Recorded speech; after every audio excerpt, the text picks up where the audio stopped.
Vous avez à votre disposition différents moyens pour trouver des ressources afin de faciliter la communication et l'information que vous pouvez donner à vos patients. Vous allez avoir concernant les droits des patients, l'accès aux soins, l'accès aux droits, une association qui regroupe, un collectif qui regroupe un certain nombre d'associations qui s'appelle France Asso Santé et que vous pourrez trouver facilement sur Internet sans aucun problème. Vous avez aussi, pour les différentes pathologies, les réseaux associatifs qui sont des réseaux souvent extrêmement forts, bien informés, très pédagogues et pour lequel vous pouvez soit vous participer à la conception d'une information particulière, soit également donner les coordonnées de ces réseaux, de ces associations à vos patients. Vous avez différentes associations comme l'association des hémophiles, comme l'association française des diabétiques, la fédération française des insuffisants aidants respiratoires et ainsi de suite. Franchement, en tapant sur le net, vous trouverez facilement l'association qui peut se rapprocher de vous. Et ne vous arrêtez pas à l'idée qu'il puisse y avoir une antenne nationale. La plupart du temps, effectivement, le site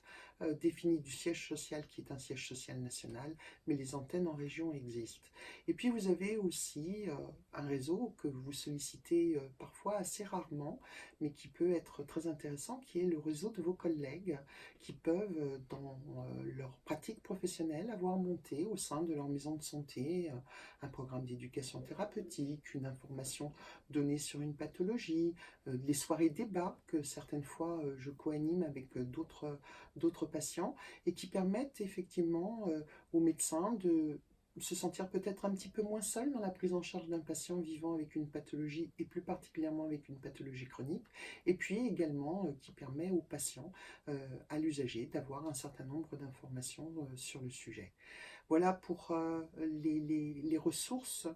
que vous pouvez trouver très facilement sur le net. C'est d'ailleurs l'aspect un peu amusant, c'est que souvent vous allez